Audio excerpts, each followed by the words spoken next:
In today's video, we're going to continue to talk about the very early fall pattern that we are about to move into. Of course, meteorological fall starts on September 1st, so the closer and closer to that mark that we get, the more typical that a lot of this would be. But most of what we're going to be talking about today, especially the temperatures, are compared to what's typical for any given location. So the specific location we're talking about, and the specific date. So if we're talking about 20 degrees below normal in Illinois, that is going to be compared to Illinois' average in the given time frame that we're talking about. So we are talking about abnormally cold temperatures.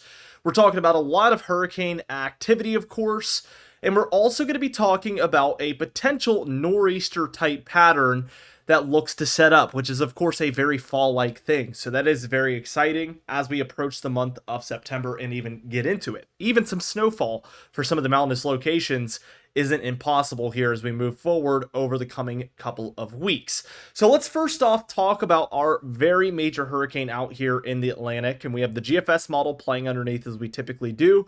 We have the history of the track of it as well as the intensity that we can see on screen here, so we can see the long journey that it's taken across the Atlantic, and then we can see the expected intensity with the cone forecast there on screen.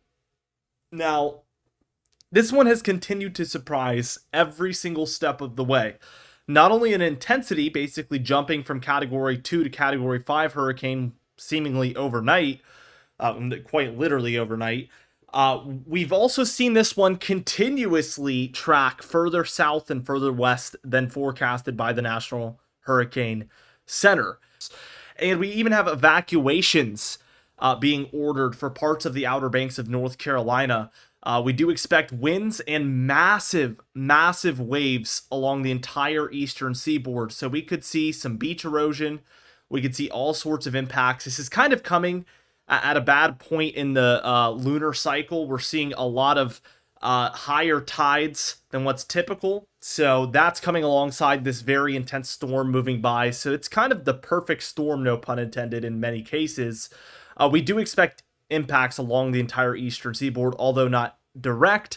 This storm has inched closer and closer and closer to being closer and closer and closer to the eastern seaboard, and that has allowed for more and more impacts to be expected. Wouldn't even be surprised if, as we zoom in, we see this storm track along maybe the western part of this cone, or perhaps outside of the cone. Can't even be ruled out because it has consistently been outside of the cone to the southwest the whole way along. Now, does that guarantee that it will continue to do so? No. First off, because the storm doesn't have to keep doing what it's been doing. And second off, because the National Hurricane Center might have finally corrected their forecast based on this storm's movement. So that's the two reasons there. As we watch the model guidance, you'll see our Hurricane Erin go by, but you might also notice another one develops here. And I'll pause right here because this is about the 22nd, just 4 days from now. And we do see a disturbance moving along the Eastern Caribbean here. This orange area is for this system, and we have a 10% chance of development over the next 2 days, but a 60% chance over the next 7. So better chance than the flip of a coin that we do see development in this area, moving generally behind Hurricane Erin. However, this storm is expected to move further south than that storm did, and we actually, as of now, do not expect this one to curve out to sea. Of course, that is a possibility. Anything's possible at this stage in the game, but this one does pose a larger risk to the Caribbean, the Gulf, and the southeast locations. So as we keep playing this out, we'll see what the GFS is showing, but it moves generally right over Puerto Rico, Dominican Republic, and Haiti before moving just to the north of Cuba here, over the Bahamas, before becoming a pretty intense-looking hurricane and striking somewhere in southern Florida between the Keys and Miami area. Thankfully, some of these areas in here are much less populated, but this would still bring heavy impacts to the Miami area and the Florida Keys area, although it could be worse. And then this one curves northward over the state of Florida, basically bringing at least tropical storm conditions to almost the entire state with the exception of the Panhandle. And then wants to kind of, I'll draw the track on screen that it's taken so far, but it wants to move back offshore off the southeast here, as you can see on screen. And then generally northward up into the Carolinas, into the mid-Atlantic as maybe more of a post-tropical cyclone, more of like a nor'easter type storm, or perhaps still a tropical storm. Nevertheless, could be a pretty big wind maker up and down the eastern states. Also, could be a really big rainmaker for these areas. But of course, this is generally far out. I'll move us backwards a little bit again, and this point would be about the 28th, so 10 days from now. That is considerably far out. And any sort of impacts to Florida would likely be at least 8 days out. So this is more extended range stuff. So of course, we see this one move into this area. It could glide further south, perhaps into the Gulf. It could curve a little bit earlier and move more towards the southeast. So anything in this range, of course, keep in mind, before I get into this really, there's no telling, right, if it's even going to become a hurricane. It might just stay a tropical depression, might not even become one, or it might become a tropical storm.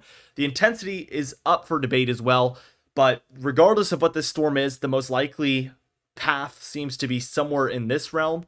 Although a curvature out to sea can't be ruled out again, this is trending further south than Aaron has generally gone. So we're going to be watching this one very, very closely as well.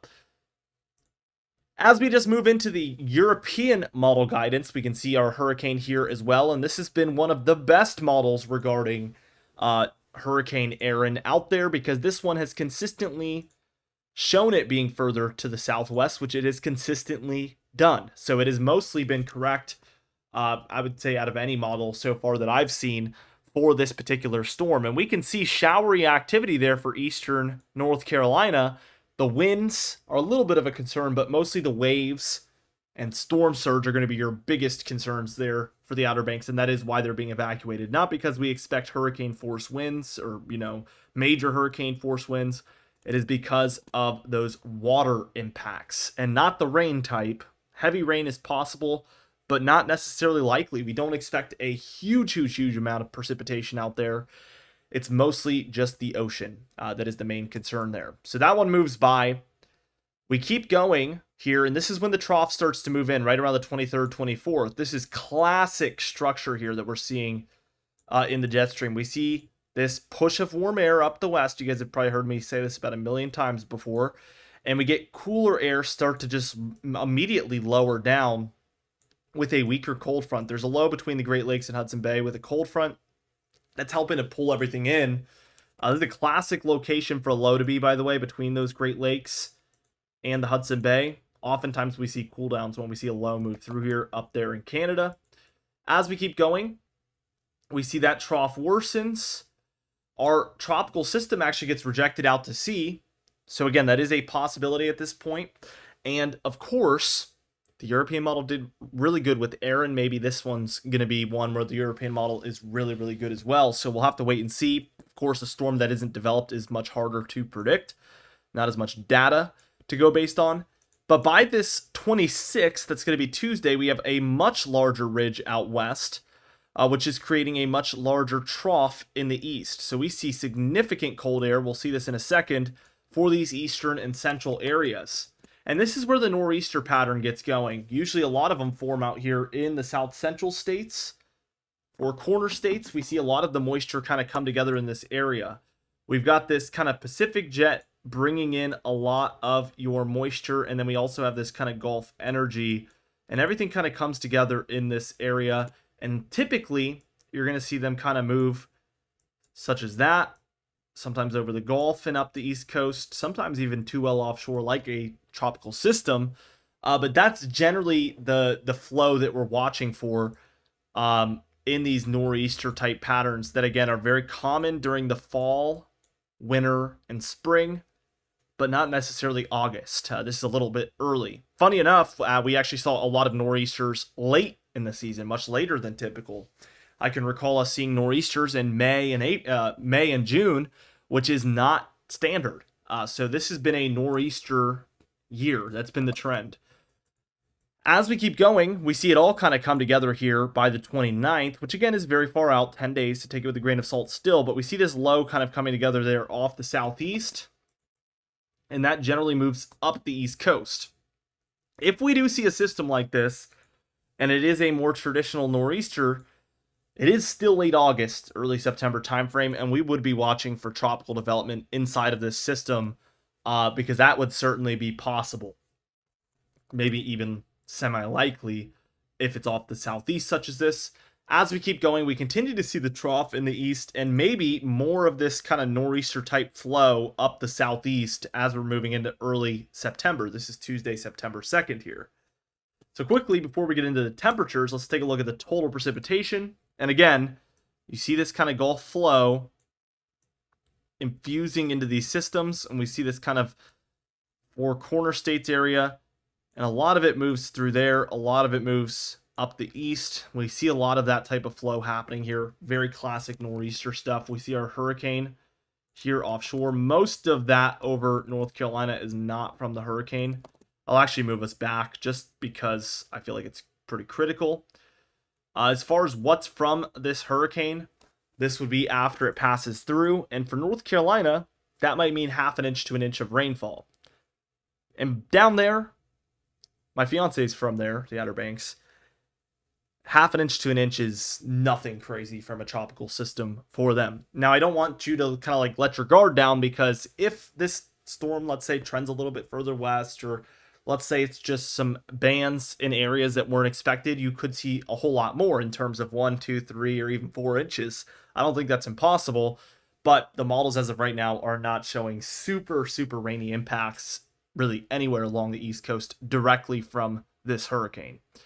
Now, the anomalies, this really tells the full story. I mean, you're seeing these kind of classic areas for these nor'easter type systems. Of course, we don't really get a ton up here in the northeast from it because the jet stream is pretty well offshore. So we're getting them more out to sea here. Still a nor'easter. I know a lot of people in the northeast think that it, is mostly something for the northeast. But as far as a nor'easter in meteorology, this kind of checks all the boxes in general. This type of flow here. Now, for the temperatures, which we're going to go into the European model and the GFS model for today, we see a messy pattern. There actually is some cooler air around for the east as soon as just the next few days and into next week. But that cool down mostly starts to move in for Sunday the 24th. Look at what happens out west. Far above average temperatures along the west. This is a hugely positive PNA. And we instantly see this major Arctic blast just really moving in a hurry into the central and eastern states here. And that's, again, starting to move in by Sunday the 24th. By Monday the 25th, it's almost fully already here. This is significant. We see blues are 1 to 10 degrees below normal, which is noticeable, especially when you're looking at 5 to 10 degrees below normal, which is going to be your darker blues. The greens are 10 to 15 degrees below normal, which would certainly be much cooler than normal. But even for parts of Canada up here, for parts of Colorado, Nebraska, Kansas, Oklahoma by this point, these kind of purplish blues within the green is 15 to 25 degrees below normal, which is obviously a massive departure from what's typical. As we keep going, this cool air sticks around for a while. So again, Sunday the 24th, 25th, 26th, 27th, we see entirely all the way down to the Gulf Coast now by the 27th. Cooler air has moved in. 28th, 29th, 30th, 31st. We still see this first cool down along these deeper south locations. We still see a lot of warmth out west, and we actually see cool down number 2 starting to try to move in and kind of refuel this cooler pattern. Because this warmer air mass out west has kind of just stayed put, it's allowing for multiple cooldowns to move in back to back. We see that one beginning to move in by the first couple of days of September, and we still have warmer air in the west. The GFS model is largely going to concur, which is crazy because it's very far out. Typically, it's hard to get very good model agreement, especially beyond 10 days, but we do get it here. Significant cold air in the east on this GFS model as well for the last week of August, essentially. We even begin to see that second one moving in by the end of the model run. And again, we have largely warm temperatures along the west to end off this model run on September 3rd. And again, significant cold air moving in once again as soon as this cold front can kind of break through. So we have both models in agreement, not only for one cool down, but a second one on the way behind it for the very beginning of September. Really interesting stuff. I'm very excited for this. This would bring September off to a great start, feeling like fall, not like summer. September's can go either way. It could either be an extension of August or it could be the beginning of September. If you look at it that way, sometimes you get kind of a little bit of both. We'll see how this one plays out, but I feel like obviously over the last 15 years, most of them have been the more August type. So it would be cool to get a more fall-like September here coming up very shortly, actually. The total snowfall is the last thing I want to show you guys today, and it is interesting to note that we have a little bit popping up throughout the Rockies still. Even some of the Sierra Nevada mountain ranges seeing some snowfall. We can see those Cascades in Canada, as well as the Northern Rockies up there in Canada, all seeing their fair of snowfall chances as well. So definitely the beginning signs of the impending fall and winter that we are moving into. Super cool stuff. With all that being said, be sure to subscribe. We upload every single day. You can even hit the bell icon for daily notifications when we upload so you never miss one. Be sure to like the video if you did enjoy it. Leave a comment down below, and I'll see you guys in the next video.